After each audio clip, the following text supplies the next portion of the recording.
आनंद है बताओ? क्यों भैया? भैया बताओ आपको किस में आनंद मिलता है? बोलो किस में? हैं? सुनो, गंजेड़ी जब गांजा पीता है और एक मारता है तो पी के क्या बोलता? मजा आ गया। शराबी शराब की बोतल चढ़ाता है, पैक मारता है, पी के क्या बोलता? मजा आ गया। भोगी स्त्री के साथ रमण करता है, क्या बोलता है? मजा आ गया। लेकिन भक्त जब भगवान के दर्शन करता है तो बोलता है आनंद आ गया, प्रभु की कृपा हो गई। संसार में मजा है और भगवान में आनंद। इसलिए कहते हैं नंद के आनंद भयो, नंद के लाला भयो नहीं कहता कोई। कृष्ण का नाम है आनंद, नंद के, क्योंकि भगवान में आनंद है और संसार में मजा है। और मजा का उल्टा क्या हुआ जरा बताओ? मजा दिन का उल्टा, दिन का उल्टा, दिन का उल्टा रात, सुख का उल्टा हानि का उल्टा, तो मजा का उल्टा सजा। यदि मजा है संसार में तो सजा भी है। मजा है तो यदि मजा लिए हो तो सजा भी मिलेगी। चलो मजा का उल्टा सजा, बताओ आनंद का उल्टा क्या? दिन का उल्टा रात, सुख का उल्टा दुख, हानि का उल्टा लाभ, मजा का उल्टा सजा, आनंद का उल्टा बताओ। आनंद में उल्टा कुछ नहीं होता, यहां सब सीधा सीधा है। आनंद का परमानंद और बढ़ेगा। इसलिए कहता हूं संसार का सुख दुख तक ले जाएगा, पर भगवान के प्रेम का आनंद आपको और परमानंद तक ले जाएगा। यहां कभी पतन नहीं है, पतन नहीं है, यहां गिरना नहीं है। भगवान कृष्ण यही तो कहते हैं न मे भक्ता प्रणश्यति, मेरे भक्त का कभी पतन मैं होने नहीं देता। इसलिए मेरी मां, संसार का मजा क्षणिक है, संसार का मजा क्षणिक है, थोड़ा सा है। आजकल के लड़के लड़कियां चरस पीने लग गए मेरी मां, अफीम लेने लग गए मेरी मां, नशा, जवान जवान लड़के नशा करने लग गए। बोलो हां, लड़के लड़कियां नशा करने लग गए, किसी को चिंता नहीं हो रही है। अनिरुद्धाचार्य ने लिव इन में रहने के लिए मना कर दिया, सबको चिंता हो गई। लड़का लड़की बर्बाद हो रहे हैं नशा करके। क्यों जी? आजकल लड़का बर्बाद हो रहे हैं कि नहीं? लड़कियां भी नशा कर रहे हैं। अब मुझे ये बताइए, ये नशा सही है? इसलिए नशा ना, नशा करना ही है तो आओ सत्संग में भक्ति का नशा कर लो। तुम्हारा वाला तो चढ़ता है उतर जाता है। जाम पर जाम पीने से क्या फायदा, रात बीती उतर जाएगी। हरि नाम का जाम पी ले बंदे, तेरी जिंदगी सुधर जाएगी। पीना है तो राम नाम का प्याला। क्या पीना है मेरी मां? हाँ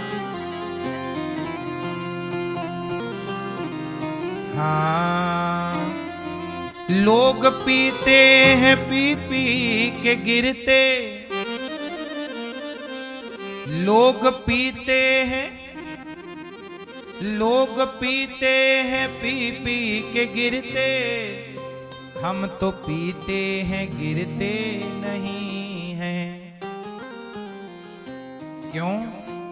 हम तो पीते हैं सत्संग का प्याला, हम तो पीते हैं सत्संग का प्याला। ये अंगूरों की मदिरा नहीं है।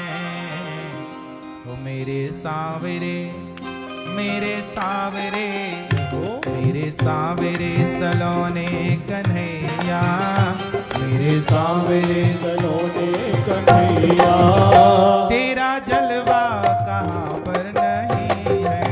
हो मेरे सांवरे सलोने कन्हैया तेरा जलवा कहाँ पर नहीं है। तेरा जलवा कहाँ पर नहीं है। तेरा जलवा कहाँ पर नहीं है। तेरा जलवा कहाँ पर नहीं है। तेरा जलवा कहाँ पर नहीं है। मेरे सांवरे मेरे सांवरे जय हो मेरे सांवरे सलोने कन्हैया मेरे सांवरे सलोने कन्हैया तेरा जलवा कहाँ पर नहीं है। मेरे सांवरे सलोने कन्हैया तेरा जलवा कहाँ पर नहीं है।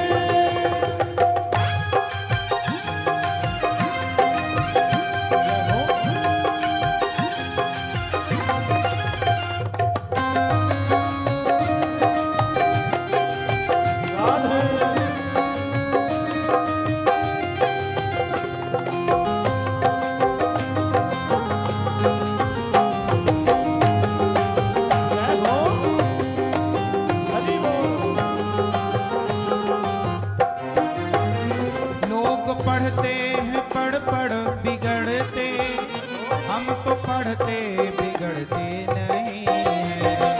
लोग पढ़ते हैं पढ़ पढ़ बिगड़ते हम तो पढ़ते बिगड़ते नहीं है।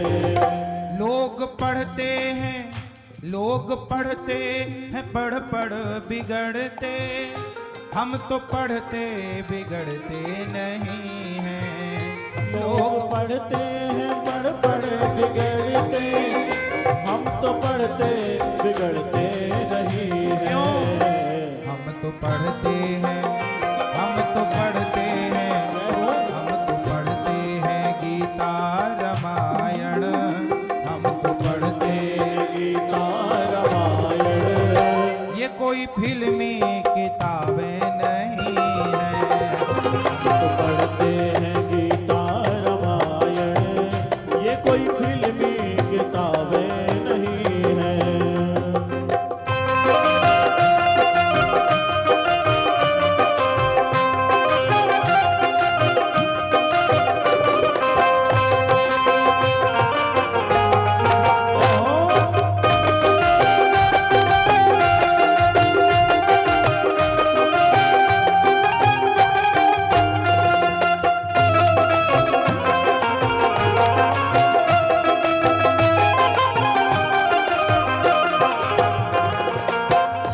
लोग पीते हैं पी पी के गिरते हम तो पीते हैं गिरते नहीं हैं।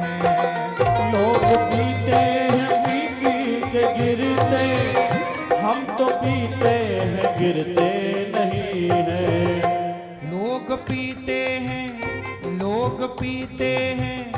लोग पीते हैं पी पी के गिरते हम तो पीते हैं गिरते नहीं हैं।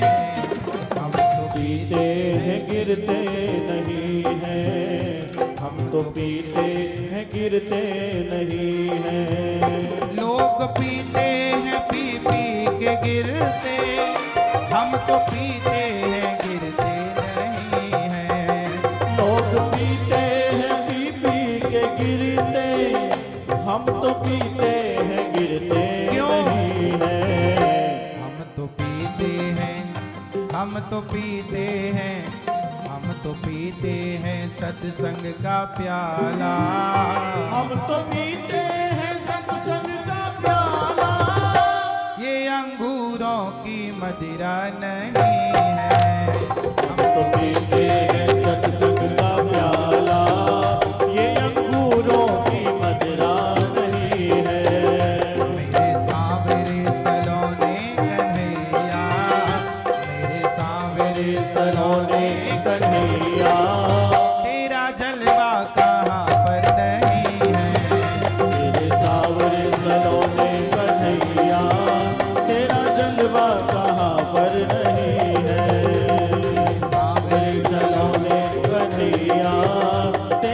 जलवा कहाँ पर नहीं है, तेरा जलवा कहाँ पर नहीं है, वो तेरा जलवा कहाँ पर नहीं है।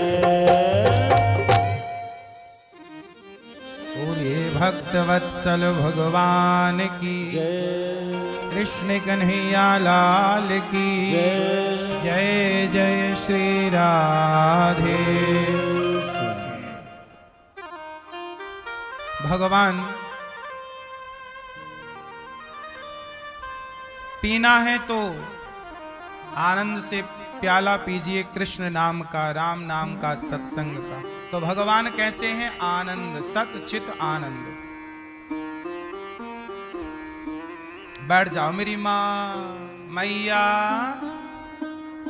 ओ मेरी माँ बैठो, टाटा मैया, अब बैठ जाओ। सुनो, भगवान विश्व की उत्पत्ति पालन संहार करते हैं। ऐसे भगवान जो सारे दुखों का नाश करते हैं, ऐसे भगवान को, राधा सहित कृष्ण को हम नमस्कार करते हैं, सुखदेव भगवान को प्रणाम करते हैं। आओ चलते हैं नैमिषारण्य। 88,000 ऋषियों के बीच में सूत जी का आगमन हुआ। सूत जी आए, शौनकादि ऋषियों ने कहा गुरुदेव कथा सुनाइए, ऐसी कथा के भक्ति ज्ञान विरागाप्तो विवेको वर्धते महान, माया मोह निरासश्च वैष्णवै क्रियते कथम। हमें ऐसी कथा सुनाइए कि भक्ति ज्ञान वैराग्य बढ़ जाए। अच्छा, भागवत सुनने से क्या होता है? भक्ति बढ़ती है, ज्ञान बढ़ता है, वैराग्य बढ़ता है। इसलिए भागवत सबको सुनना चाहिए। जो सत्संग करता है उसी के पास भक्ति होती है।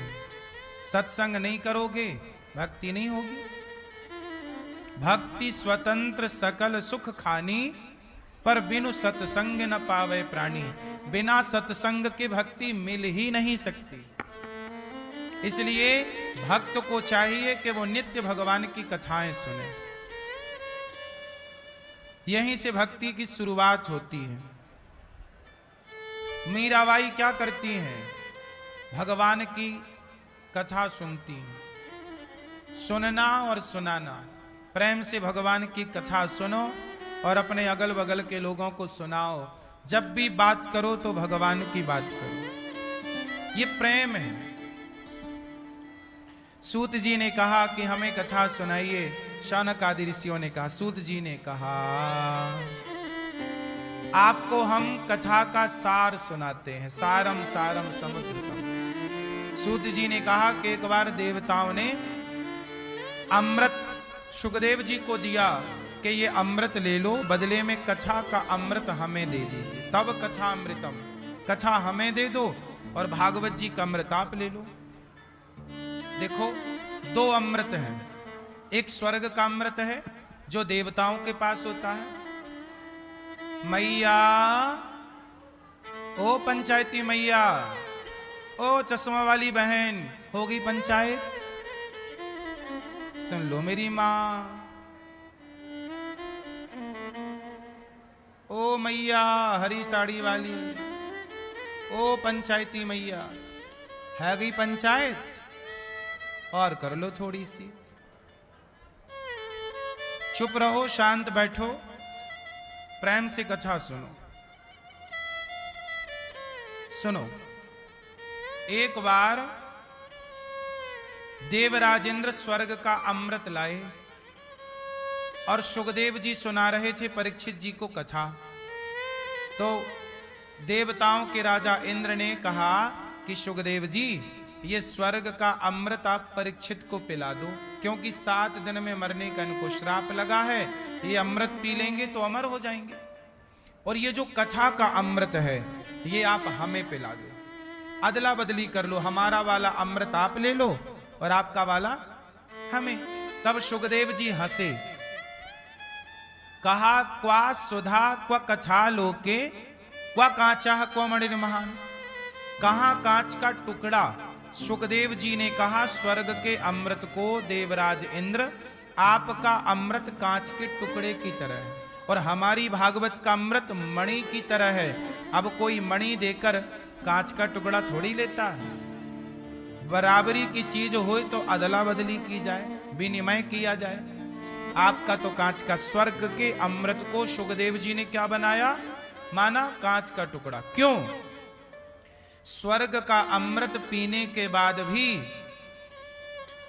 संसार में आना पड़ता है। पता है आपको? स्वर्ग के अमृत का भी, अमरता का भी एक टाइम फिक्स है कि इतने समय के लिए आप अमर होंगे, इतने 1000 साल के लिए आप अमर हो। उतना टाइम पूरा कर लेने के बाद आपको फिर आना पड़ेगा। इसलिए देवराज इंद्र को भी स्वर्ग से नीचे गिरना पड़ता है। एक बार संत जन कहते हैं कि राजसु यज्ञ धर्मराज युधिष्ठिर ने किया, और धर्मराज युधिष्ठिर ने जब राजसु यज्ञ किया तो वहां पर एक चावल का दाना एक चींटा लेके जा रहा था। तो अर्जुन ने कहा, प्रभु देखो ये चींटा चावल का एक दाना लेके जा रहा है, और ये जरा आप तो सब जानते हो, जरा बताओ कि चींटा पिछले जन्म में कौन था? तब भगवान मुस्कुराए, बोले अर्जुन ये चींटा कई बार इंद्र रह चुका है। इंद्र होने के बाद भी इसे संसार के 84 लाख योनियों के चक्कर में आना पड़ता है। भाई इंद्र आप बन गए, अब जैसे प्रधानमंत्री कोई बन जाए तो प्रधानमंत्री जब तक बनेगा तब तक के लिए ही तो पावर है। प्रधानमंत्री पद गया तो पावर गया। प्रधानमंत्री के पद के बाद आप सामान्य व्यक्ति की तरह हैं। बोलो हाँ। इसलिए वो पावर व्यक्ति का नहीं होता, वो पावर उस पद का है। ऐसे ही जो पुण्य करता है वो इंद्र बन जाता है। इंद्र बनोगे पावर आएगा, इंद्र का पद खत्म, पावर खत्म, फिर संसार के लोगों हमारी तुम्हारी तरह बन के रहो। आप जितने लोग यहां बैठे हैं, हो सकता है आप में से भी कोई पिछले किसी जन्म में इंद्र बन चुका हो, इंद्राणी बन चुकी हो, आपको थोड़ी पता है। आप में से भी तो कोई इंद्र बन चुके होंगे पिछले किसी जन्म में, क्योंकि ये सृष्टि करोड़ों जन्मों से संचालित हो रही है। तो कभी ना कभी हम और आप कोई ना कोई कहीं ना कहीं रहे होंगे। इसलिए स्वर्ग में जाने वाला गिर सकता है, पर जो भगवान के चरणों तक पहुंच गया मोक्ष के पास, वो कभी गिरता नहीं है। इसलिए स्वर्ग का अमृत स्वर्ग लोक दिलाता है, जहां से गिरने की संभावना है, पर भागवत सुनने के बाद मोक्ष मिलता है जहां से गिरने की संभावना नहीं है। इसलिए स्वर्ग के अमृत से ज्यादा महिमा भागवत जी की है। इसलिए लोग भागवत सुनते हैं। जो समझदार हैं वो सुन लेते हैं, जिन्हें समझ नहीं है वो नहीं सुनते। मानव शरीर पाकर भी यदि आप भागवत नहीं सुने तो मुझे लगा कि इससे बड़ा आपका नुकसान क्या होगा। जिसे संसार का सुख चाहिए, ये बातें उनके लिए नहीं है, ये बातें हैं ही उनके लिए जो ईश्वर को पाना चाहते हैं, कल्याण चाहते हैं। अच्छा ये बताओ, आप कहते हैं कि इच्छा ना हो और कर्म करते रहो, तो एक बात बताओ, आपकी इच्छा है कि आप प्रधानमंत्री बन जाओ, तो क्या आपकी इच्छा पूरी हो गई? इच्छाएं भी आपकी मेहनत से पूरी नहीं होती। कितने लोग आपसे ज्यादा मेहनत करते हैं, लेकिन इच्छाएं, मेहनत तो करना है। भगवान यही तो कहते हैं, तू कर्म कर, कर्मण्येवाधिकारस्ते मा फलेषु कदाचन। तू कर्म करता रह, तू कर्म करता रह और कामनाएं मत कर, इच्छाएं मत रख, पर कर्म कर। अर्जुन तू युद्ध लड़, पर तू जीतेगा कि हारेगा ये कामना त्याग दे। जीत और हार मन से हटा दे, तू लड़। अर्जुन ने यही किया, हार जीत को किनारे रखा और युद्ध में अर्जुन ने क्या किया? केवल लड़ाई लड़ी। हाँ या ना? आप लोग भी सफल होएंगे कि असफल होएंगे, ये सफलता असफलता को किनारे रखिए और मन लगा के कर्म करिए। जब कर्म बेहतर होगा तो ईश्वर फल भी बेहतर देंगे। आप लोग कर्म करते नहीं है, फल की कामना पहले। इसलिए भगवान कहते हैं कि भाई मोक्ष चाहिए है तो कोई इच्छा मत रखिए।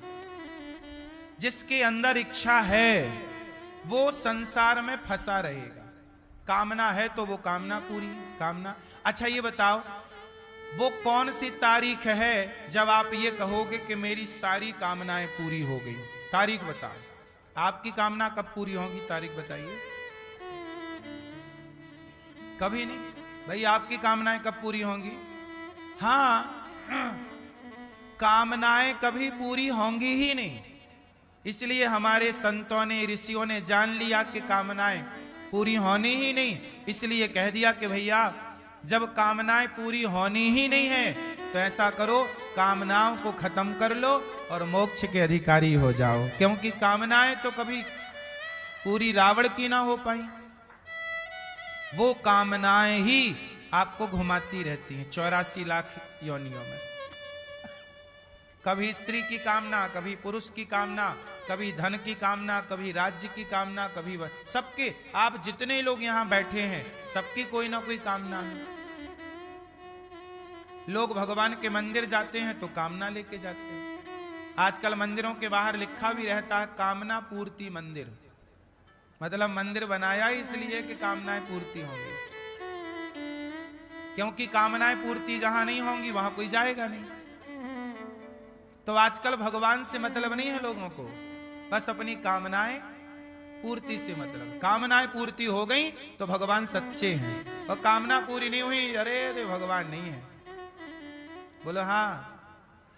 आजकल लोग भगवान में भी उन्हीं पे ज्यादा भरोसा जहां कामनाएं पूरी हों, वरना काय की पूजा, काय की भक्ति, काय का धाम। बोलो हाँ। इसलिए कहा गया कि भक्ति कैसी हो? निष्काम। कैसी हो? निष्काम, कामना शून्य हो। कामना क्या हो? जीरो, कोई कामना। चाह गई चिंता मिटी मनवावे परवाह, जिसको कछु ना चाहिए। सबसे बड़ा आदमी कौन है? जिसे कुछ चाहिए वो, या जिसे कुछ नहीं चाहिए वो? बोलो भैया। जिसे चाहिए वो परेशान है, और जिसे कुछ नहीं चाहिए वो पेड़ की छांव में भी बड़ा खुश है। अच्छा ये बताओ, ये जिंदगी आपको क्यों मिली है? जिंदगी आपको क्यों मिली है जरा बताओ। मैया क्या बोलती तू? जिंदगी क्यों मिली है आपको? परेशान होने के लिए, रोने के लिए, या मुस्कुराने के लिए? पर कहां मुस्कुरा रहे हैं बेटा लोग दिन भर रो रहे हैं, परेशान हो रहे हैं, ढो रहे हैं जिंदगी। क्या कर रहे हैं? ढो रहे हैं। क्यों? क्योंकि आपकी कामनाएं ज्यादा हैं। काश जितना ईश्वर ने दिया है उसमें संतुष्टि रखते तो आप बहुत सुखी हैं। पर आपको ये भी चाहिए, वो भी चाहिए, उसका भी हड़पना है, उसका भी चाहिए, चोरी भी करनी है, बेईमानी भी करनी है, भ्रष्टाचार भी करना। सरकार दे रही है तनख्वाह 50,000 रुपया माना कि किसी अधिकारी को, तो 50,000 से संतुष्ट नहीं है, यहां वहां से भी लेने को तैयार है। तुम भी जरा 2,000 दे दो, तुम भी, हम तुम्हारा काम तब करेंगे जब तुम 1,000 रुपए दोगे। 5,000 लाओ, 20,000 लाओ, 50,000, तब साइन करूंगा। बोलो हाँ, तब तुम्हारी फाइल पास करूंगा। लाओ जरा 1,00,000 रुपया। सरकार दे रही है 50,000, लेकिन वो 10-20 लाख और कमा रहा है, और बोलता मैं बहुत सफल हूं, बोलता मैंने बहुत पैसा कमाया। पागल, ये तूने जो कमा लिया ना, ये सब तेरे आगे सब निकल जाएगा, देख लेना। पैसा वही ईमानदारी का फलता है, टिकता है, जो मेहनत का है। बेईमानी का जैसे आता है ना, सब चला जाता है, और जाता है तो घर का भी लेकर जाता है। इसलिए जितने बेईमान लोग हैं, देख लीजिएगा, उनका बैकग्राउंड चेक करिएगा, उनके घर में कोई रोने वाला नहीं है। मैंने देखा, एक बहुत बड़े आदमी थे साहब, एक सच्ची कथा सुनाता हूं आपको। देखो, बेईमानी आदमी करता है, पर उसका परिणाम क्या होगा ये जानता नहीं। आप जितने भी बेईमानी से कमाए वाले लोग, उनका जरा परिवार देखिएगा, उनके घर में जरा झांक कर देखिएगा, कितनी दुर्गंध है। एक आदमी थे, वो मुर्गी पालन करते थे। पालन क्या, मुर्गी का उनका कारोबार था, और मुर्गी वो बेचा करते थे। इतना पैसा कमाया मेरी मां के पूरे जिले में उनका नाम था, अरे पैसे वाला, मुर्गी में खूब पैसा, खूब मुर्गी। उन्होंने कम से कम करोड़ों मुर्गियां मरवा दी, करोड़ों, लाखों नहीं, करोड़ों मुर्गियां मर गई। कसाईयों को देते, लोग खरीदते, खाते। लोगों ने रोका, भाई ये क्या कर रहे हो? अरे साहब बहुत पैसा है, बहुत पैसा है, बहुत पैसा है। ठीक है साहब, उनकी आलीशान कोठी बंगला था, खुद का उनका हेलीकॉप्टर था, कोई कमी नहीं लग्जरी जिंदगी में। क्या चाहिए, चुटकी बजाएं तो 1000 लोग खड़े हो जाएं। लेकिन साहब,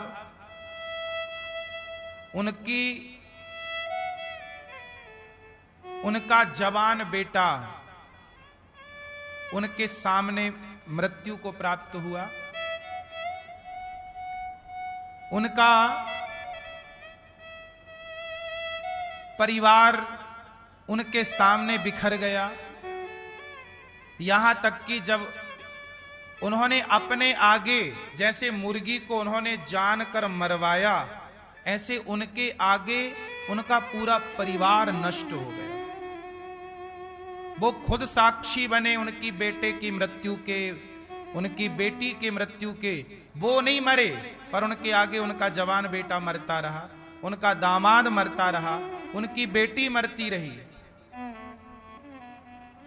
उनके पोता मरता रहा। सब खत्म हो गए, एक एक करके, एक साथ नहीं, एक एक करके सब मर गए। और आखिरी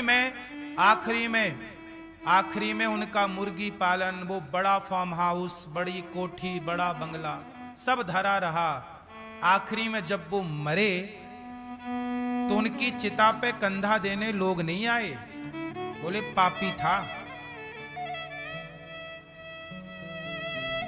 इतने बड़ा पाप किया, लोग मना करते रहे, भाई तू क्यों मुर्गी पालन कर रहा, कुछ और पैसा कमा, तेरा पेट ही तो भरना था, 4 रोटी तो चाहिए पेट के लिए, तू मुर्गी मार मार के पैसा कमा रहा है।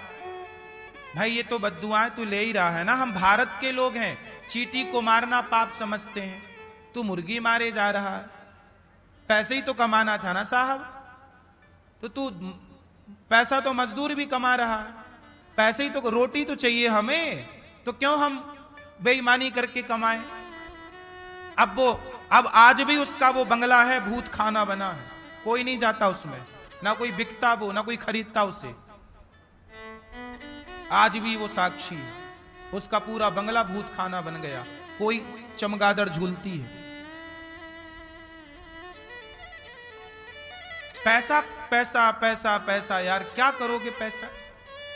पैसा कमाना बुरा नहीं है साहब, किस रास्ते से कमा रहे हो और इतना पैसा क्यों कमा रहे हो, करोगे क्या? चलो तुम पैसे कमाए तो किसी का ब्याह कराते गरीब बेटी का, कोई पुण्य करते, तो पुण्य भी नहीं किया उसने कभी, कंजूस इतना कि जरा भी नहीं।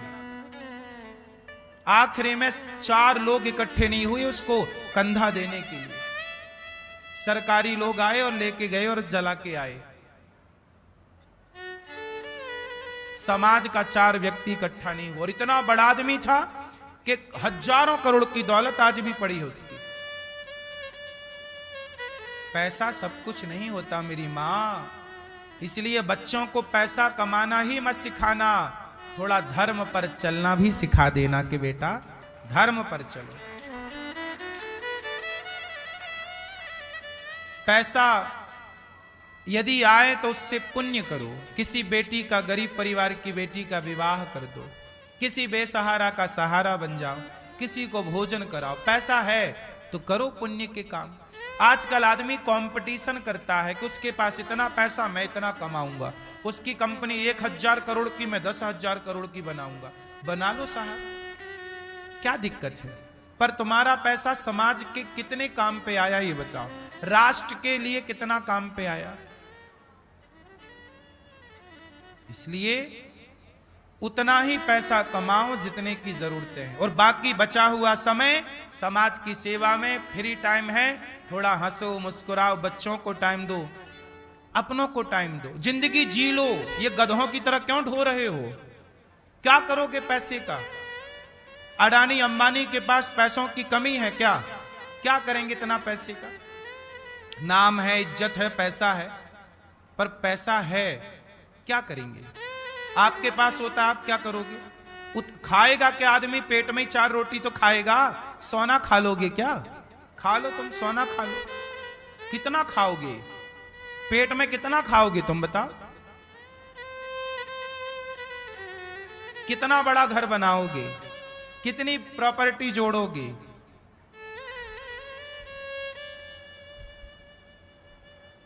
सबसे बड़ा काम है पैसा आए तो पुण्य करो। पैसा आए तो क्या करो? पुण्य करो। गौरी गोपाल आश्रम में आप देख रहे हैं, हम तो पैसे वाले नहीं हैं, हम तो भिक्षा मांग मांग कर आपकी सेवा करते हैं, और गौरी गोपाल में 30,000 लोग पर डे भोजन करते हैं। देखो 30,000 लोग निःशुल्क रोज 12 महीने खाते हैं। आप जाके देखो, अभी लाइन लगी होगी। भारत की सबसे बड़ी रसोइयों में एक रसोई है, जबकि मैं भिखारी हूं, और ये तो इतने बड़े बड़े लोग हैं। इसलिए पैसा है बहुत लोगों के पास, पर पैसा समाज के काम कहां आ रहा है? गौरी गोपाल गुरुकुल में 150 बच्चे पढ़ते हैं, हम 150 बच्चों को पढ़ाते हैं। अभी एक स्कूल बनाने जा रहे हैं जहां 7-8 हजार बच्चे पढ़ेंगे। तो आप देखिए, हमने यदि जरा भी पढ़ा है और जरा भी कमाया है, तो उस कमाई और उस पढ़ाई से समाज की सेवा कर रहे हैं। आप लोगों ने तो हमसे ज्यादा पढ़ाई की है, आप लोगों ने तो हमसे ज्यादा पैसा कमाया होगा, लेकिन पैसा आप भी कमाते हो, पैसा हम भी कमाते हैं। हम कमा करके समाज की सेवा में लगाते हैं। एक एक मूवी बनती है साहब, 100 करोड़ की मूवी बनती है या 500 करोड़ की मूवी बनती है, तो वो 1000, 2-2 हजार करोड़ रुपया कमाती है एक मूवी। उस मूवी से पैसा जो आता है वो समाज के काम कितने आता है? इसलिए कहता हूं कि पैसा समाज की सेवा के लिए है, घमंड करने के लिए नहीं। अच्छे काम करो, पैसे कमाओ, थोड़ा हंसा करो, मुस्कुराया करो, अपने लिए टाइम निकाला करो। आज का आदमी गधों की तरह बोझा टांगे भागे जा रहा है, भागे जा रहा है। ना परिवार के लिए रुकने का टाइम है, ना हंसने का टाइम है, ना बोलने का, ना बच्चों को टाइम दे रहे हैं आजकल लोग। इसलिए थोड़ा टाइम निकालो, अपने लिए निकालो, थोड़ा आंखें बंद करो, ईश्वर का ध्यान करो। जिसने तुम्हें ये मानव जीवन दिया, सुंदर सा शरीर दिया, उस ईश्वर को धन्यवाद देने का भी आपके पास टाइम नहीं है। ऐसे भी क्या व्यस्तता भाई, कि क्यों इतना किसके लिए मर रहे हो? राम इतना दीजिए जामे कुटुंब समाए, मैं भी भूखा ना रहूं साधु ना भूखा जाए। उतना ही कमाओ साहब जितनी जरूरत है। बात जरूरत की है तो जरूरतें पूरी हो सकती हैं। यदि बात इच्छाओं की करोगे तो इच्छाएं तो रावण पूरी ना कर सका, तो तुम क्या करोगे? इसलिए जिंदगी इच्छाओं को पूरी करने वाली ना हो, जिंदगी क्या पूरी करने वाली हो? आपकी जरूरत क्या है? आपकी जरूरत क्या है? हैं? आपकी जरूरत क्या है भाई? आपकी जरूरत क्या है? आप बताओ, क्या जरूरत है आपकी? हैं? भोजन और हम सबकी 3 जरूरतें हैं। रोटी, बोलो रोटी, कपड़ा, मकान। भगवान करें घर सबका हो, मकान सबके पास हो, ईश्वर का दिया। रोटी सबके पास हो अर्थात भर पेट हो, कोई आए भूखा ना जाए, और पहनने को आपके पास बढ़िया बढ़िया कपड़े हो। हे प्रभु इतना ही देना कि भूखा ना रहे, कोई साधु भूखा ना जाए। हम तो भगवान से इतनी प्रार्थना करते हैं, प्रभु हम भूखे रह जाएं तो रह जाएं, पर गौरी गोपाल से कभी कोई भूखा ना जाए। बस यही ईश्वर से कामना। रोटी, कपड़ा, मकान ये सबकी जरूरत है। क्या है सबकी? इतना तो होना चाहिए सब। इसलिए मेहनत करो, रोटी, कपड़ा, मकान की व्यवस्था करो, और जब इतना हो जाए तो भी काम करते रहना, हर किसी के लिए काम करना। कि चल अब मेरा रोटी कपड़ा हो गया, मैं तेरी रोटी कपड़ा की व्यवस्था करता हूं। अब मेरा रोटी कपड़ा हो गया, मैं तेरी रोटी कपड़ा की व्यवस्था करता हूं। तेरी बेटी का ब्याह मैं कराऊंगा, तू गरीब है, तेरे लिए घर नहीं है ना, मैं तेरे लिए घर बना के दूंगा। ये जीवन होना चाहिए कि भाई अब मेरा हो गया ना, अब आओ हम समाज के लिए जीते, एक दूसरे की हेल्प करते हैं, एक दूसरे का सहारा बनते हैं। जब हम किसी का सहारा बनेंगे तो ईश्वर हमारा सहारा बनेंगे। हम किसी का सहारा नहीं बनते, हमारा सहारा कौन बनेगा?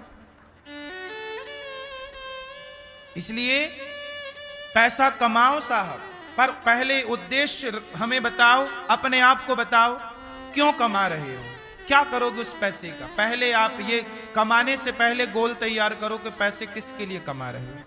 यदि आप कह रहे हो महाराज जी हम अपने बच्चों के लिए कमा रहे हैं, तो गलत हो आप।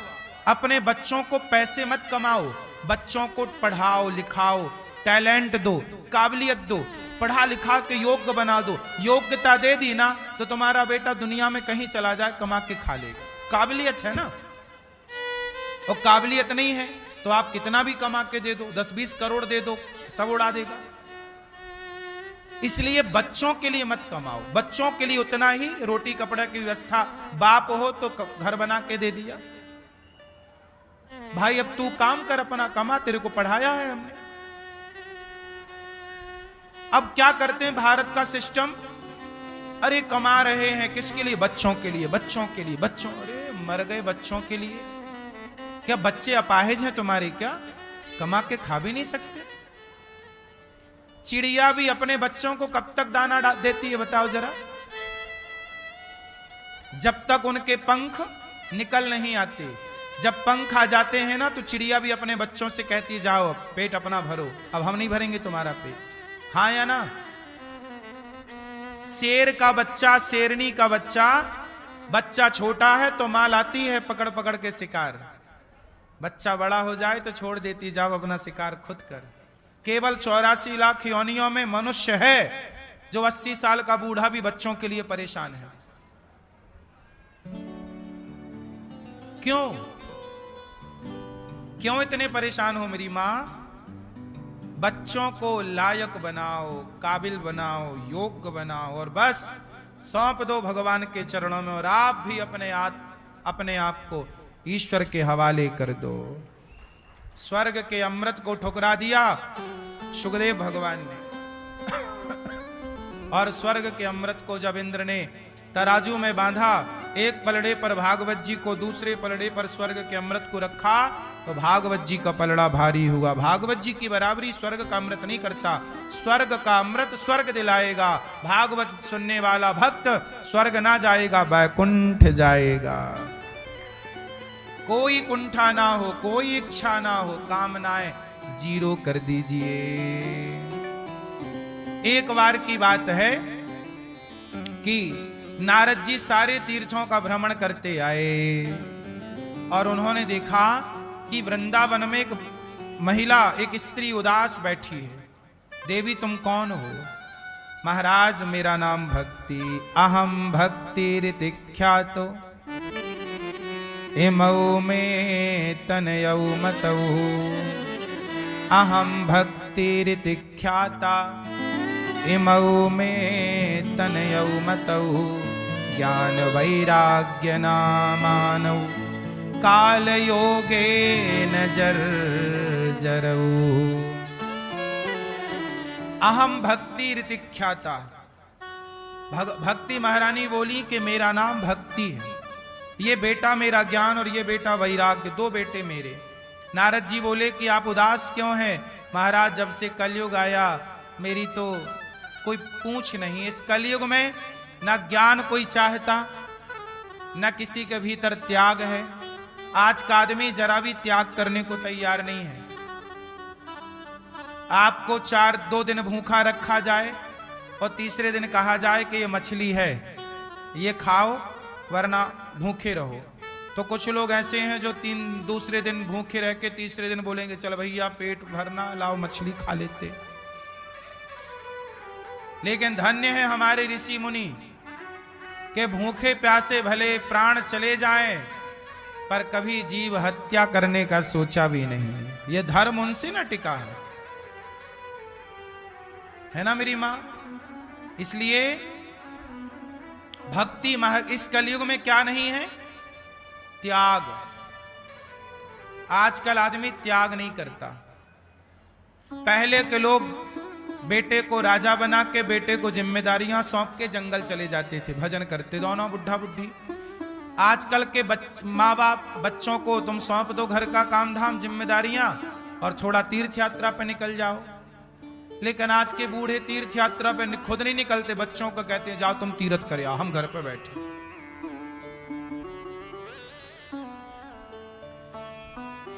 आजकल बच्चे बिगड़े नहीं हैं मेरी मां, कुछ माता पिता ही बिगड़ गए। हाँ या ना? अपनी जिम्मेदारियां भूल गए। हम सनातनियों की जिम्मेदारी क्या रही है? हमारे यहां कभी ऐसी अव्यवस्था नहीं रही। पहले बेटा जिम्मेदार होता था। क्यों? क्योंकि माता पिता समय से जिम्मेदारी दे देते थे, सौंप करके चले जाते थे। 1 महीना तीर्थ में रहेंगे, 1 महीने बाद लौटेंगे तो पता चल जाएगा कि बच्चे ने 1 महीने में घर में कैसे काम किया, कैसे गृहस्थी चलाई, काम काज संभाला कि नहीं। यदि कमी होती तो माँ बाप बताते, उसे समझाते सिखाते। पूरा सौंपेंगे तब ना वो सीखेगा, अब सौंपोगे नहीं तो सीखेगा क्या? इसलिए समय होते ही जब तुम्हारी बेटी का विवाह हो जाए, बेटे का विवाह हो जाए तो अपना झोला तैयार करो और दोनों पति पत्नी तीर्थ यात्रा पे निकलो। रहो महीने भर वृंदावन रहो, अयोध्या जी रहो, हरिद्वार रहो, तीर्थों में रहोगे, स्नान करो, बढ़िया दर्शन करो, भगवान का चिंतन करो, तुम्हारी भक्ति बढ़ेगा और बच्चों की जिम्मेदारी बढ़ेगी घर पे। हाँ या ना? भाई कंधों पे वजन नहीं होगा, जिम्मेदारी का बोझा नहीं होगा तो मजबूत नहीं होंगे। कंधे पे जिम्मेदारी नहीं होगी तो मजबूती नहीं। जितना जिम्मेदारी होगी, आपने देखा होगा बाजार में 10-10 साल के लड़के भी काम करते हैं। 15 साल का लड़का काम करता है और कई लड़के हैं 30 साल के हैं काम नहीं कर रहे हैं। क्यों? क्योंकि वो 15 साल का लड़का यदि काम कर रहा है तो शायद उसका ऐसा हो कि पिता ना हो, मां बूढ़ी हो, तो मां ने उसे कहा कि बेटा तू ही कमाएगा। तो मजबूरी में वो कमाने लग गया। वो जब कमाने लग गया तो वो काम करना सीख गया और वही यदि ठीक ठीक चला तो वही बहुत बड़ा हो सकता है, वही बहुत बड़ा हो सकता है। तो काम करने वाला, जिम्मेदारी आ गई तब ना काम किया 14 साल में, वरना सरकार कहती है कि 18 साल के पहले आप काम नहीं कर सकते। बोलो हाँ। तो काम जिम्मेदारी है तो काम, मेरे कंधे पे जिम्मेदारी आई तो मैंने काम स्टार्ट किया। हम लोग, हमारे पिताजी बचपन में, हम लोग बहुत गरीब परिस्थिति से गुजरे हैं। तो मैं बचपन में भीख मांगने जाता था। तो हमारी परिस्थिति ऐसी नहीं थी कि हम पेट भर रोटी कमा सकें, तो भीख मांगकर गुजारा करते। तो हम जब पढ़ने आए तब हम 16 साल के थे। भागवत पढ़ने जब वृंदावन आए तब हम 16 साल के थे। तब हमारे पास पुस्तकें खरीदने के लिए पैसे नहीं थे। तो उस समय हमने थोड़ा सा फिर शुरू किया काम, अपनी लाइन के जो काम होते हैं जब तब का, तो वो थोड़ा काम किया, पैसे कमाते और अपनी पुस्तकें खरीदते। साइकिल नहीं थी तो पैसे कमाए तो साइकिल खरीदी, पढ़ने जाना था। काम करते गए, पढ़ते गए, काम करते गए, पढ़ाई भी चलती गई, काम भी चलता गया, पढ़ाई भी चलती गई, काम भी चलता गया। उसी पैसे से घर गृहस्थी भी, माता पिता की जिम्मेदारियां भी पूरी होती गई, काम भी चलता गया। यही सब काम है। यदि मेरे कंधे पे जिम्मेदारियां ना होती तो शायद मैं भी पिता की संपत्ति पैस कर रहा होता। जिम्मेदारियां जितनी होंगी आप उतने मजबूत बनेंगे, बस ये समझ लो। आज के बच्चे निकम्मे यदि बन रहे हैं कुछ, तो केवल इसलिए कि समय पर जिम्मेदारियां नहीं है। इसलिए लड़के देखो सिगरेट पी रहे हैं और गाड़ी मिली तो ऐसे ऐसे चला रहे हैं। अब गाड़ी ना खुद उन्होंने अपने पैसे से खरीदी, ना सिगरेट उनके अपने पैसे की है। आज के लड़के जो सिगरेट पी रहे हैं तो सिगरेट कोई उनके पैसे की है कि उनके बाप के पैसे की है? बोलो। खुद पैसे कमाते तो यूं ना धुएं पे लुटाते। अभी कमा नहीं रहे हैं ना साहब, इसलिए पैसे की कदर नहीं कर रहे हैं। इसलिए कहता हूं एक टाइम, जिम्मेदारी बहुत बड़ी चीज है। समय पे आ गई तो आ गई, और जैसे समय पे जिम्मेदारी नहीं आई वो सारी जिंदगी पर जिम्मेदार नहीं होता, फिर निकल जाती है उम्र, वो जिम्मेदार नहीं हो पाता। तो भक्ति ज्ञान वैराग्य, नारद जी ने कहा देवी मैं क्या करूं कि आपका दुख दूर हो जाए। महाराज आप संत हैं, आपने बड़े बड़े ध्रुव जी का, प्रहलाद जी का दुख दूर कर दिया, मेरे भी दुख को दूर कर दीजिए। तब नारद जी ने कहा मैं अभी गीता सुनाई, वेद वेदांत सुनाया, भक्ति का दुख थोड़ा तो दूर हुआ पर बहुत लाभ नहीं मिला। तब नारद जी ने सनकादियों से कहा क्या करें। तब सनकादियों ने कहा कि भक्ति ज्ञान वैराग्य को भागवत सुनवाओ।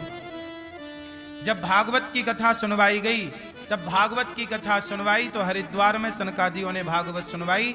खाली 3 आसन बिछाई गई, एक आसन भक्ति के लिए, एक ज्ञान के लिए, एक वैराग्य के लिए। और जब भागवत की महिमा स्टार्ट हुई, सदा सेव्या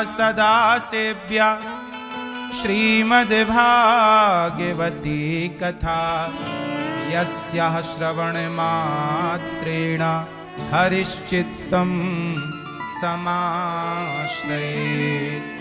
जैसे ही भागवत जी की महात्म की चर्चा हुई, भक्ति महारानी ताता थैया करके प्रकट हो गई। भक्ति महारानी बोली महाराज मेरा दुख कोई दूर ना कर सका, पर भागवत ने मेरा सारा दुख दूर कर दिया। सोचिए, भक्ति ज्ञान और वैराग्य का दुख दूर भागवत सुनकर हुआ। ये भागवत भक्ति ज्ञान वैराग्य जैसों का भी दुख दूर कर देती, ये वो भागवत जी। इसलिए कहते हैं भागवत जी जिस पर कृपा होती है भगवान की वही सुन सकता है, बिना कृपा के व्यक्ति भागवत नहीं सुन सकता। भक्ति ज्ञान वैराग्य का दुख दूर हुआ। कहा भक्ति ने कि महाराज मैं कहां बैठूं। तब सनकादियों ने कहा कि जाओ भक्ति भक्तों के हृदय में जाकर के बैठ जाओ। ये सनकादि कौन थे? ब्रह्मा जी के सबसे पहले 4 बेटे उत्पन्न हुए, सनक, सनंदन, सनातन, सनत कुमार। यही चारों ने भागवत सुनवाई और भक्ति का दुख दूर हुआ भागवत सुनने से। अच्छा, नारद जी ने सवाल किया कि महाराज कोई पापी भागवत सुनता है? कोई आश्चर्य। मैया, ओ पीली मैया, सो गई क्या मेरी मां? नहीं, सुनो मैया, बैठो मेरी मां, बैठ जाओ भैया, बैठ जाओ प्रभु। अच्छा ये बताओ कि कोई पापी व्यक्ति भागवत सुनता है तो उसका उद्धार क्या हो जाएगा? पुण्यात्मा भागवत से तर जाए, क्या पापी भी तरेगा? बोले हाँ। ये मानवः पाप कृतस्तु सर्वदा सदा दुराचारिरता विमार्गिगाः क्रोधाग्निदग्धः कुटिलाश्च कामिनः सप्ताह यज्ञेन कलौ पुनन्ति ते। कितना भी बड़ा पापी क्यों ना हो, कोई कितना भी बड़ा पापी क्यों ना हो, भागवत सुनने से तर जाएगा। कोई तरा तो सुनो। एक पंडित जी थे, आत्मदेव उनका नाम था। आत्मदेवः पुरे तस्मिन् सर्ववेद विशारदः। आत्मदेव नाम के पंडित जी थे, वेदों के बड़े ज्ञाता थे, पर उनके ना कोई पुत्र नहीं था। पुत्र की कामना से उन्होंने यज्ञ किया, जप किया, तप किया, पर बेटा नहीं हुआ। पुत्र नहीं हुआ, परेशान होने लग गए कि बेटा नहीं है, बेटा नहीं। लोग ताना मारने लग गए कि तुम्हारे बेटा नहीं है, बेटा नहीं। मैया आत्मदेव जी परेशान हो गए। एक दिन घर छोड़ के जंगल चले गए, मैं आत्महत्या कर लूंगा। दुनिया इतना मजबूर कर देती है कई बार कि लोग आत्महत्या करने लग जाते हैं। आत्मदेव जी घर छोड़ के जंगल चले गए और उन्होंने कहा अब मैं मर जाऊंगा। तब जंगल में एक संत मिल गए। संत ने कहा भाई ब्राह्मण देवता कथम ब्रह्मन दीन मुखा कुतश्चिंतातुरो भवान, क्या परेशानी है, क्यों उदास हो। तब ब्राह्मण ने कहा कि हे संत भगवान, मेरे कोई संतान, धिक जीवितम प्रजाहीनम धिक ग्रहम च प्रजा विना, मेरे कोई संतान नहीं है इसलिए मैं परेशान हूं। संत ने समझाया कि बेटे के लिए रोया ना करो, भगवान के लिए रोएंगे कल्याण हो जाएगा। किसके लिए रोना है? एक बेटे के लिए रोता है, एक भगवान के लिए रोता है। किसका रोना सार्थक है? क्यों मेरी मां? बेटा बेटा बेटा तो भाग्य में होगा तो मिलेगा, नहीं होगा तो नहीं मिलेगा। बहुत लोगों के बेटा नहीं होते, कुछ लोगों के बेटा होता है। किसी के बेटा होता है, किसी के नहीं होता। सच्चाई जानते हो क्या है? भारत के लोग ही बेटा बेटी के लिए ज्यादा परेशान होते हैं। बाकी दुनिया में और कहीं इतना परेशान लोग बेटा बेटी के लिए नहीं होते। हो जाए अच्छा है, बच्चा हो जाए बढ़िया है, ना होए तो ईश्वर की मर्जी। मीराबाई के कोई बेटा नहीं हुआ, हुआ था? क्यों भैया मोबाइल चला रहे हैं? अच्छा बताओ, मीराबाई के कोई बेटा था? था? क्यों भैया आप बताओ, आप बताओ। नहीं, मीराबाई के कोई बेटा नहीं था, कोई पुत्र नहीं। मीराबाई किसके लिए रोई? भगवान के लिए, जो भगवान को चाहता है। अच्छा ये बताओ, ये मानव शरीर हमें क्यों मिला? हम क्या उद्देश्य लेकर पैदा हुए? आप बताओ, जब आप बचपन में छोटे से थे तब आप क्या पाना चाहते थे? खिलौना। जब आप छोटे थे क्या किसके लिए रोते थे? बोलो। जब आप छोटे थे खिलौना पाना उद्देश्य था, ये वाला मिल जाता बस। जब छोटे थे तब खिलौना पाना उद्देश्य था। थोड़ा बड़े हुए तो चॉकलेट टॉफी खाना उद्देश्य था, और बड़े हुए पढ़ लिख के अच्छा नंबर लाना उद्देश्य बना कि यार अच्छे नंबर आए। अच्छे नंबर आए, पढ़ाई लिखाई पूरी हो गई तो आपका नौकरी करना उद्देश्य हो गया, यार बढ़िया काम करें, बढ़िया पैसे कमाएं। उद्देश्य अब नौकरी करना है, पैसा कमाना है। फिर उद्देश्य क्या हुआ?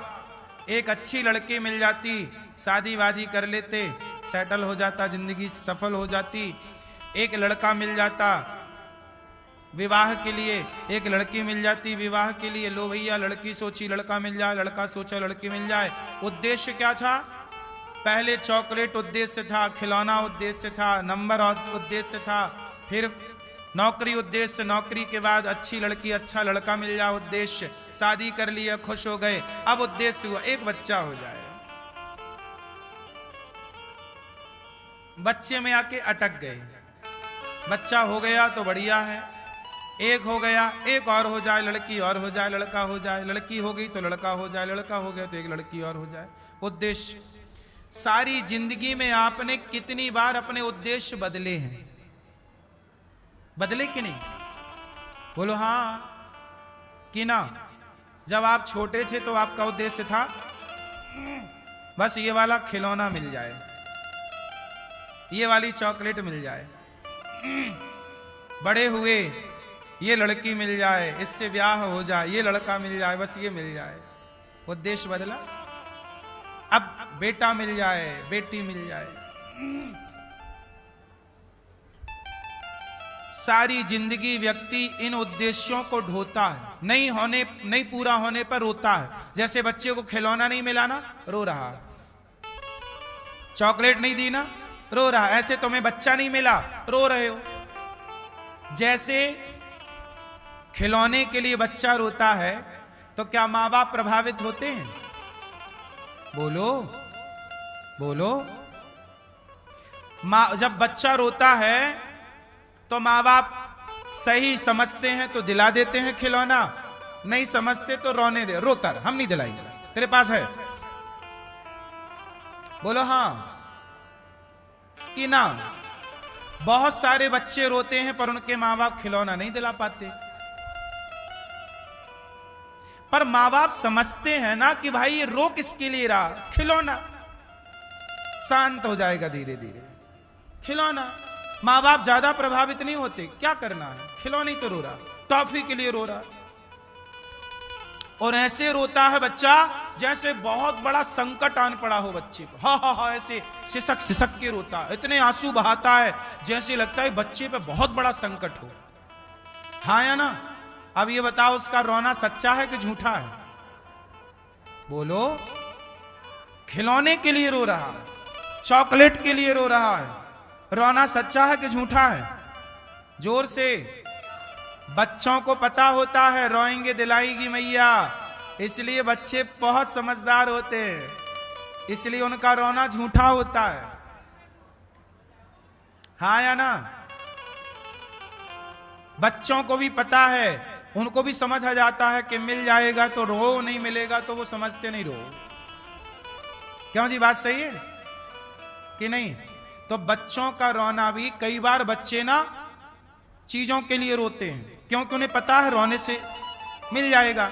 तो सच सच बताओ, बच्चों का रोना सच्चा हुआ कि झूठा हुआ? क्योंकि वो वस्तु के लिए रो रहे हैं, जानबूझकर रो रहे हैं, कोई दुख नहीं है, कोई संकट नहीं है। इसका मतलब बच्चे रो रो के हमें बेवकूफ बनाना चाहते हैं। दिलाओ।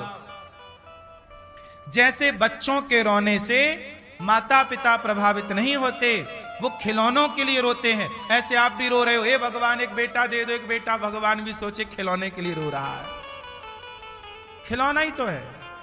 बच्चा क्या है? खिलौना। इसलिए वो परमात्मा समझता है, माँ बाप वही खिलौना दिलाते हैं। एक बार क्या है, सच्ची वाली बंदूक कहीं बिक रही थी, निकला होगा माता पिता बच्चे को लेके, कहीं बंदूक रखी होगी तो नजर पड़ गई, बच्चा बोला हमें ये बंदूक चाहिए। अब वो सोचो असली की बंदूक थी। अब बताओ, असली की बंदूक क्या माँ बाप दिला देंगे बच्चे को? बोलो। अब बच्चा रो रहा है, रो ही जा रहा, नहीं नहीं हमें तो यही चाहिए, यही चाहिए। नहीं दिलाई ना कि दिलाई? हाँ, माँ बाप को पता है कि बच्चे के लिए क्या सही है और क्या। ऐसे ही परमात्मा यदि कोई चीज नहीं देते तो समझ लो कि वो आपके लिए गलत थी, इसलिए ईश्वर ने नहीं दी। जो सही था वो दे दिया। ईश्वर माँ बाप हैं हम सबके, त्वमेव माता च पिता त्वमेव। वो जानते हैं कि हमारे लिए क्या सही है और क्या, इसलिए किसी को बेटा दे दिया तो उसके लिए सही था, किसी को बेटा नहीं दिया इसलिए कि शायद आपका बेटा आपको बहुत परेशान करेगा, बहुत संकट आपके जीवन में आकर खड़ा होगा, इसलिए ईश्वर ने आपको बेटा ही नहीं दिया कि आप क्यों संकट में पड़ो। मैया जा रही हो मेरी माँ है? हाँ जा रहे हैं, टाटा, जल्दी आना फिर। हाँ गुस्सा हो गई क्या मेरी माँ? जाओ आओ, माताओं के दर्शन कर लेना, प्रसाद पा लेना, गौरी गोपाल देख लेना, यहां की सेवाओं को देखते जाइएगा। सुनो, तो ईश्वर को पता है कि हमारे लिए क्या सही है और क्या, तो जो दें भगवान वो ले लो, और जो नहीं दें उस समय ईश्वर का क्या दो, क्या दो? धन्यवाद।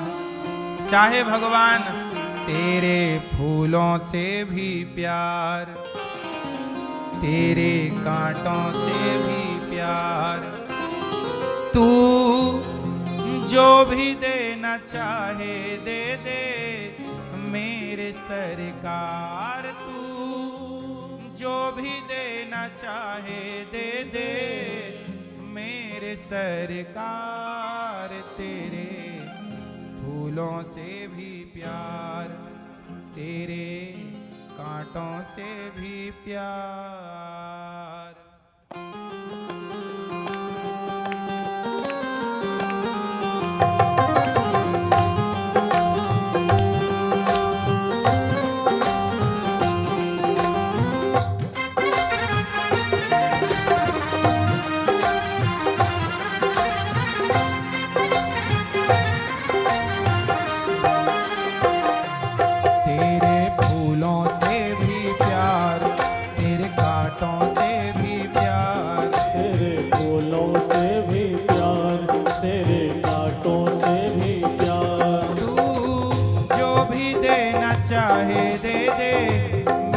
सरकार, तू जो भी देना चाहे दे दे मेरे सरकार। जो देना है प्रभु आप दीजिए, फूल दीजिए या कांटे,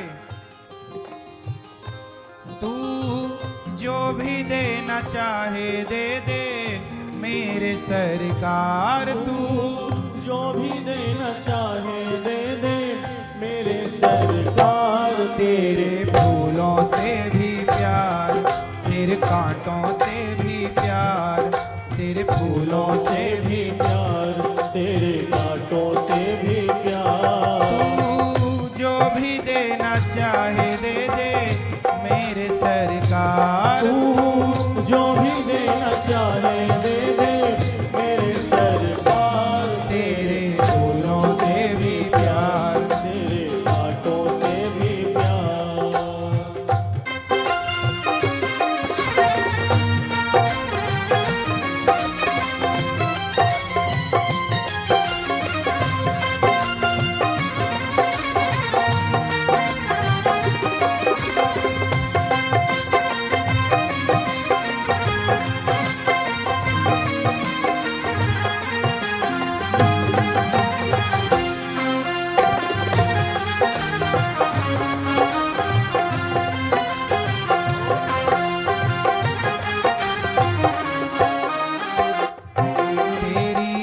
मर्जी में विधाता कोई छुपा बड़ा, तेरी मर्जी में विधाता कोई छुपा बड़ा।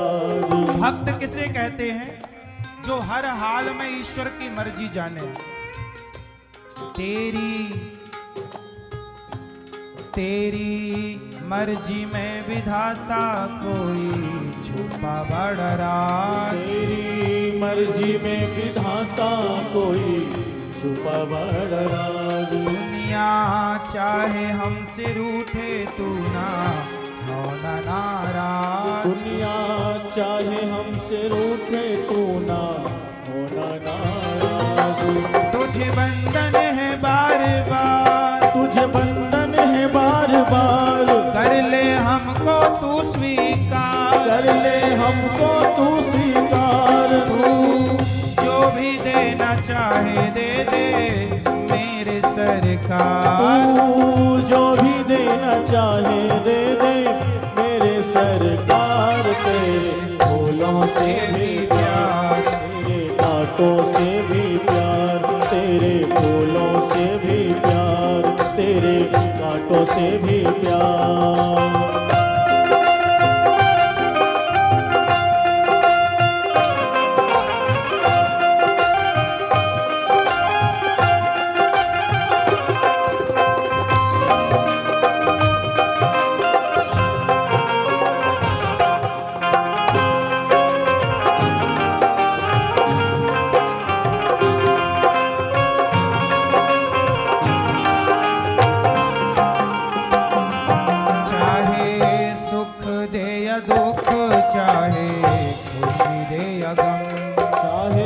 सुख दे दुख चाहे खुशी दे या गम, मालिक जैसे भी रखेंगे वैसे रह लेंगे हम। मालिक जैसे भी रखेंगे वैसे रह लेंगे हम। भक्त को कोई फर्क नहीं पड़ता कि जीवन में सुख है कि दुख, जैसे ईश्वर रखे, चाहे सुख दे या दुख, चाहे खुशी दे या गम, चाहे सुख दे या दुख, चाहे खुशी दे या गम, मालिक जैसे भी रखेंगे वैसे रह लेंगे हम।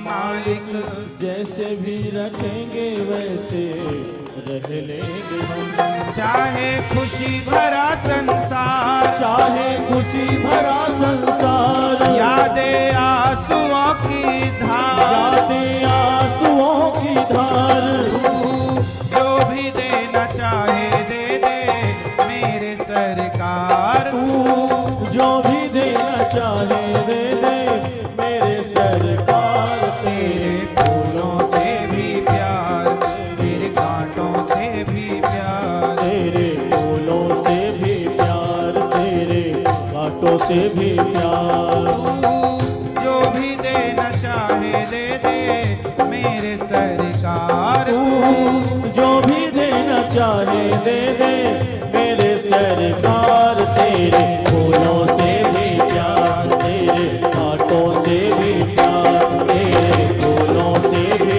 प्यार, तेरे कांटों से भी प्यार, जो भी देना चाहे दे दे मेरे सरकार, जो भी देना चाहे दे दे मेरे सरकार। तेरे फूलों से भी प्यार, तेरे कांटों से भी प्यार, तेरे फूलों से भी प्यार, तेरे कांटों से भी प्यार।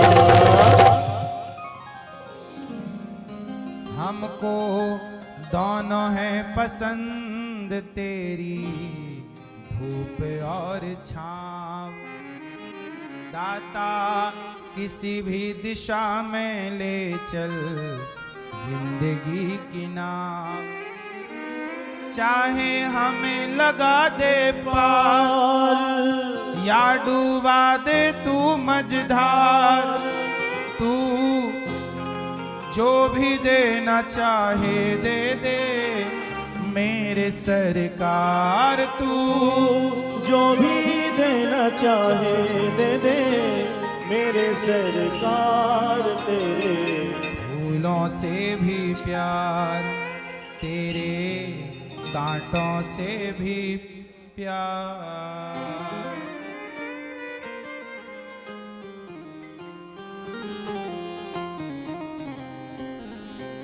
भगवान जैसे रखें, जैसे रखें राम जी रहना चाहिए, और सीताराम सीताराम कहना चाहिए। पंडित जी थे, आत्मदेव उनका नाम था। पत्नी का नाम श्रीमती धुंधली देवी। पुत्र ना होने से आत्मदेव जी परेशान थे। संत जी ने सलाह दी कि बेटे के लिए ना रो, भगवान के लिए रो। संत की बात आत्मदेव जी ने नहीं मानी। संत ने कहा कि अच्छा तुम नहीं मान रहे हो तो ये फल ले लो, पत्नी को खिला देना। आत्मदेव जी ने फल लिया, पत्नी को दिया, पर पत्नी धुंधली ने वो फल खाया नहीं, खिला दिया गाय को। तो गाय को एक बच्चा हुआ। धुंधली की बहन हो गई थी गर्भवती। समय आने पर धुंधली की बहन को बच्चा हुआ तो धुंधली ने पैसे देकर अपनी बहन का बच्चा खरीद लिया। और जब पैसा देकर बच्चा खरीदा तो वो नाम पड़ा उसका धुंधकारी। धुंधली बोली मेरा बेटा, नाम मैं रखूंगी धुंधकारी। धुंधली ने अपनी बहन का बच्चा गोद ले लिया और सबको ये कहा कि ये बच्चा मेरा है। धुंधकारी बड़ा जब हुआ तो वो धुंधकारी बड़ा होके बिगड़ गया। बुढ़ापे में बच्चा हुआ ना पंडित जी आत्मदेव जी के यहाँ, बच्चा बिगड़ गया। अपने माँ बाप को मारने लग गया, अत्याचार करने लग गया। आत्मदेव जी का सारा धन उसने बर्बाद कर दिया धुंधकारी ने। तब आत्मदेव जी बड़े परेशान हुए। एक दिन बेटे को डांटा, क्यों रे धुंधकारी, सारा पैसा तूने बर्बाद कर दिया जुआ शराब में और पराई स्त्रियों में, क्या करता है तू। जब बाप ने डांटा तो बेटे ने उठाया डंडा और अपने पिता आत्मदेव को ही मारने शुरू कर दिया। तब आत्मदेव जी रोए, हे भगवान कैसा बेटा दिया है ईश्वर आपने। तब भगवान ने कहा मैंने तो दिया ही नहीं था, मुझे पता था कि तुम्हारे भाग्य में बेटा होगा तो बहुत मारेगा, तो तुम्हें इस दर्द से बचाने के लिए मैंने तुम्हें बेटा ही नहीं दिया था। पर तुमने उंगली की और बेटा ले लिया, और ले लिया तो लो। ईश्वर जो नहीं देते उसमें आपकी भलाई होती है, लेकिन आप लोग ईश्वर के विधान को स्वीकार नहीं करते। आप ईश्वर को चैलेंज करना चाहते हैं। आप कहते हैं कि हमें ये मिल जाता हम सुखी हो जाते, हमें ये मिल जाता हम सुखी हो जाते। अच्छा एक बात बताओ, ईश्वर ने जो दिया है, जितना दिया है, यदि व्यक्ति उसी को पर्याप्त मान लेता और उसी में रहता और प्रसन्न चित्त से रहता, संतुष्ट रहता, तो क्या लोग इतने परेशान होते जितने परेशान आज हैं? बोलो मेरी मां, होते इतने परेशान? नहीं। परेशानी कब आती है? मैं परेशानी का एक कारण बताता हूं। परेशानियां तब आती हैं जब आप ईश्वर को चैलेंज कर देते हैं। आप कह देते हैं कि नहीं ये मेरे पास नहीं है, पर मैं ये लेके रहूंगी या रहूंगा। परमात्मा ने जितना दिया है, जो दिया है, बेटा दिया है तो उसमें संतुष्ट रहिए, बेटी दी है उसमें संतुष्ट रहिए, नहीं दिया उसमें संतुष्ट रहिए। दर्शन कर लीजिएगा मैया माताओं के, वृद्ध माओं के बच्चों को कराइएगा, प्रसाद पा लीजिएगा। ईश्वर ने जो दिया, जितना दिया, उसमें काश आप संतुष्ट होते। अब यहां एक बात समझने की है, समझिएगा जरा। व्यक्ति, हम एक छोटा उदाहरण दे दूं आपको तो आपको समझ में आ जाएगा। जैसे कैकेयी माता, राम को राजा बनाया गया, पर कैकेयी मां को दिक्कत थी कि राम राजा नहीं, भरत राजा। अब कैकेयी यदि राम को राजा के रूप में स्वीकार कर लेती तो समाज में उनका इतना अपयश ना होता, उनको विधवा ना होना पड़ता। लेकिन जो ईश्वर का विधान है उसे आपने स्वीकार नहीं किया। जब आप ईश्वर के विधान को स्वीकार नहीं करते तो आप पर संकट आता है, आता है, आता। इसलिए कहता हूं ईश्वर को चैलेंज मत करो।